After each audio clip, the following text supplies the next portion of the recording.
Have you guys ever spoken to somebody and you guys wonder what is their actual intention? Well, on this episode, we're going to review The Law of Human Nature by Robert Greene, and we're going to get a couple of those answers. So why did I pick up this book? Honestly, I've been following Robert Greene's work for years now. Actually, the first ever audiobook that I listened was Mastery, one of his most famous books as well. And I thoroughly believe, this is my personal opinion, but Robert Greene is probably one of the greatest authors of our current time. And this is his most recent book, so as soon as I knew that it came out, I'm like, all right, let's jump into it. But as you see, all of his books are pretty big and very thick in content. So you have to be in a proper mindset to be like, all right, I'm gonna actually sit down and read this book, because it is an accomplishment just going through his book, but it is completely worth it. So let's jump into the 5 best ideas that I got out of this book. So the first best idea of the book is nonverbal communication. Now, before every single chapter, Robert Greene puts a story to kind of pre-frame the content of the chapter. And in this specific side over here that I'm going to talk about, which is nonverbal, he talked about Milton Erickson, which is this young man that unfortunately one day wakes up and he's completely paralyzed. He is conscious, but he's paralyzed. He can't move any part of his body. He can't speak, nothing. A couple days later, he actually got diagnosed with polio. So during that time, his mother and his sisters were taking care of him. So all he had to do was just lay down and do nothing, but he was completely conscious.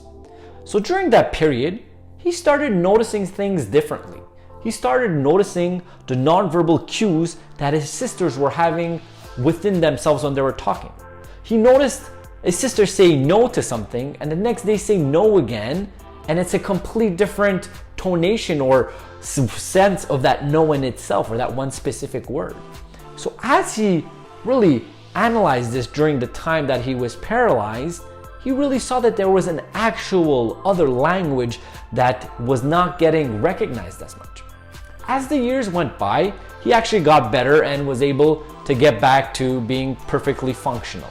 So he decided to go into psychology because he had this really skill that was developed of this nonverbal communication.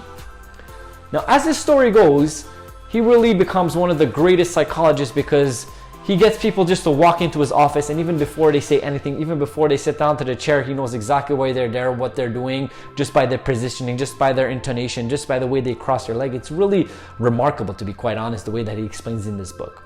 Now, where it becomes interesting for us, and this is what Robert Greene says, he explains that the nonverbal cues were extremely important to us hundreds of years ago, when language was not stated and was not something used very currently. We had to be able to look at our person next to us, or our colleagues, or whoever was in our tribe, and we had to be able to look at her face and know her face is telling us what is the situation. So let's say, for example, I'm harvesting something and I pick up my head and I see this person next to me has a face of fear. Maybe she's looking at a saber-toothed tiger that's going to attack us, but I have my back against it. I have to be able to analyze her face and know that it's danger and then move accordingly. So back in the day, we were so much more acutely aware to our nonverbal cues, but not so much now, because language came about and it put the structure of what the communication means or what the word means. We kind of leave it at face value. So what he explains to really develop our nonverbal communication is to do 2 specific things. First and foremost is to be aware of our nonverbal cues. So when we're having a conversation and we answer a certain situation, really try to see yourself almost like in a mirror of how you're acting when you're saying something. So let's say, for example, your significant other says, "Hey babe, can I go out tonight?" And you say yes, but there's resentment. You don't want them to go out, and you're just saying it because you want to seem like, all right, I'm cool, I can let you go out, but for real, you don't want. You just want to sit down, have popcorn, and chill with her, right? So start noticing it within yourself. As you notice the cues within yourself, because you're going to know the actual answer, because you have the feeling, you're able to really spot the feeling of what that real word means to you. Then the second step is just try noticing these steps with people around you, people that you rub shoulders with quite often, that you know a bit more, and try to figure out what their nonverbal cues are. As you practice this skill, because it really is a skill, and you develop it, you'll become so much more acutely aware to nonverbal cues to everybody around you. The second best idea of the book is long-term thinking versus short-term thinking. Now this part really resonated with me because he explains it in a small part of the book that it's quite interesting to see that our brain has evolved over the time, obviously, right? And our brain initially was made for short-term thinking. And the long-term thinking came about afterwards. So when we're talking about the brain that's linked up where our spinal cord is more the old term, and more the prefrontal cortex, the one that we used to think a lot more, is the more newer one. So when it comes to short-term, he explains that the example he uses is almost like a terrorist is a short-term pain, but global warming is long-term. So it's easier for us to push that away. But the actual thing is, our true potentials as humans get developed when we go against the grain and go towards long-term thinking. So this is an interesting part that he kind of plays about and really brings it to our forefront to really take the time to notice, are we somebody that thinks in the short term or long term? And what are the benefits that come out of this way of thinking? The third best idea of the book is your inner authority. Now I love that he speaks about this. And this section was actually in the bigger section of leadership. And Robert Greene mentions that you have this inner authority. And within this inner authority within you, there's a higher and lower authority. And he mentions that obviously you have to go towards a higher authority. And when you do, there's like 4 main questions that are kind of linked up with it. And I'm going to tell you what these questions are. So the first one is, you have a responsibility to contribute to the culture and time you live in. And this is very accurate because as a human being, you have to be aware of what is happening in the culture and what can you contribute within that culture and within that community at the time you live in. So then we will go forward better as a society. The second question over here is, to serve the higher purpose, you must cultivate what is unique about you. Now, this is probably my favorite one between the 4 because this literally says, whatever gifts you have, whatever light is within you, whatever your passion is, that's what you have to cultivate. And once again, if every single individual cultivates that, as a society will go forward with more love, joy, happiness, and empathy. So the third one over here is, in a world filled with endless distractions, you must focus and prioritize. Oh my God, isn't this so accurate right now for us, right? With all the distractions that are just so accessible to us, from social media to streaming products to fast food, fast fashion, like there's so many things that we could really get distracted for, and you just have to prioritize. I'm not saying there isn't a place for those things, you just have to be able to prioritize it and not let it consume you in a way that could be negative. And the fourth and final one is, you must adhere to the highest standard in your work. So this one right here kind of says it. Whatever you're doing, do it at the best of your ability. Give your 110%. Don't leave anything on the table. And you give some great examples of people that actually do these 4 things, and then you live in your higher authority. And once you live in your higher authority, you'll just be better of a human being in every aspect of the way. You'll be more fulfilled, you'll be more happy, you'll be more joyous. The fourth best idea of the book is generational habits. Now, I thoroughly love that he mentions this because there's a lot to be learned with the generation and their habits. Now, what does he mean by this? If we take some examples, like imagine people that were born in 1930s. These people went through the Second World War, they went through depression. If you look at people like the baby boomers, they gone through the Vietnam War, they were into some political scandals.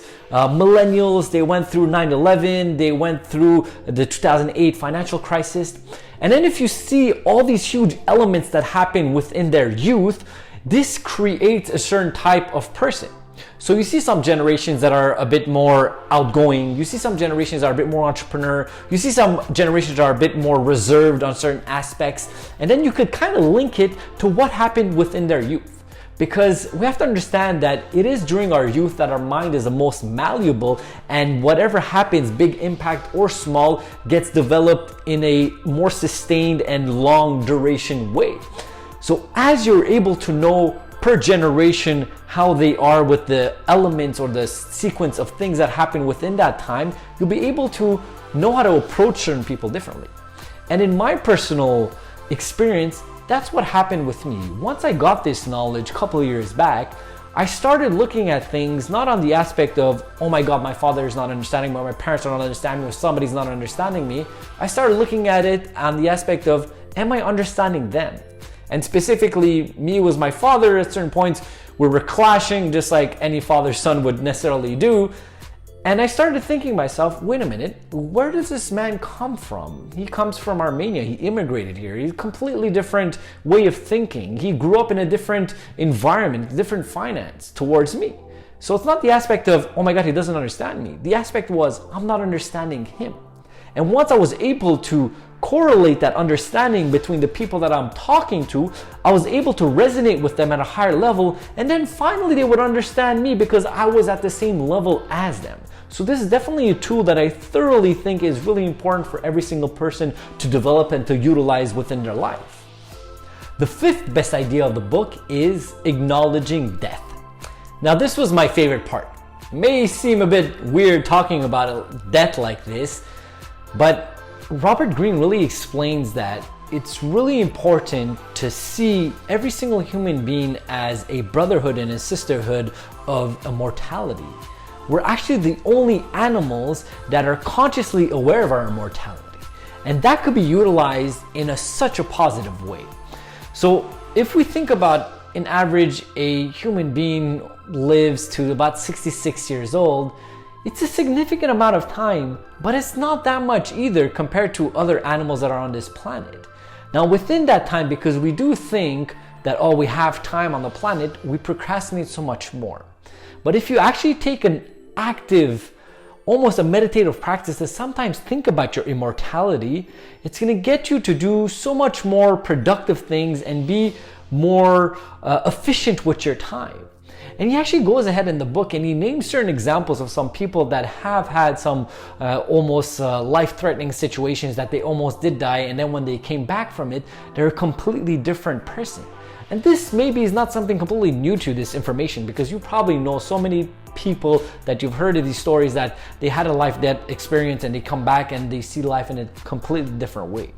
So if you practice your knowledge and your understanding of the immortality, it actually brings you so much more in a situation of peace, and you become so much more fulfilled and happy in the present moment.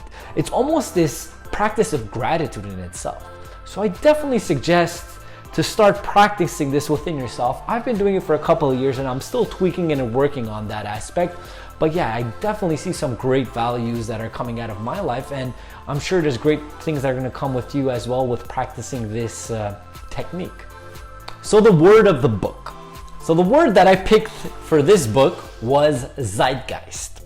So zeitgeist, the definition: the general intellectual, moral, and cultural climate of an era. I'm going to repeat it again. Zeitgeist, the general intellectual, moral, and cultural climate of an era. So you could say the zeitgeist of the Gen X is completely different from the millennials, right?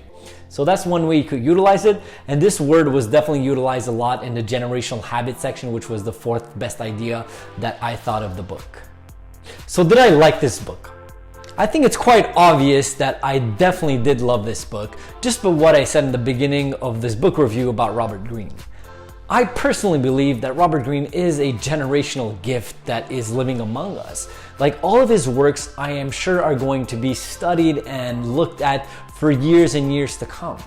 And as you see, this is a thick book. This is not a book that you just read like many others. This is a book that you study, that you take down notes, you take down some writings, and that's exactly what I did. And not only that, this is a book that you reread, because I am sure after reading it once, there's so many things that you missed. And that's what actually hurts me, because I know that there's so many things that I did not get from reading this book only once. I have to reread it. Even though I did sit down and got a very thorough reading out of it, there's so much more that I need to learn from this. But you do have to take it one step at a time, because once you read this book, it's kind of like you're drinking out of a fire hydrant. It's a lot for one sitting. You have to break it apart and kind of let it simmer at the same time. So that being said, I thoroughly think everybody should read this book. The Amazon link will be down in the description below. And furthermore, if you guys do see there's some value in this channel, there's so many great things coming up, so do not hesitate at all to like and subscribe. And I'm gonna leave you off with this. Leaders are readers.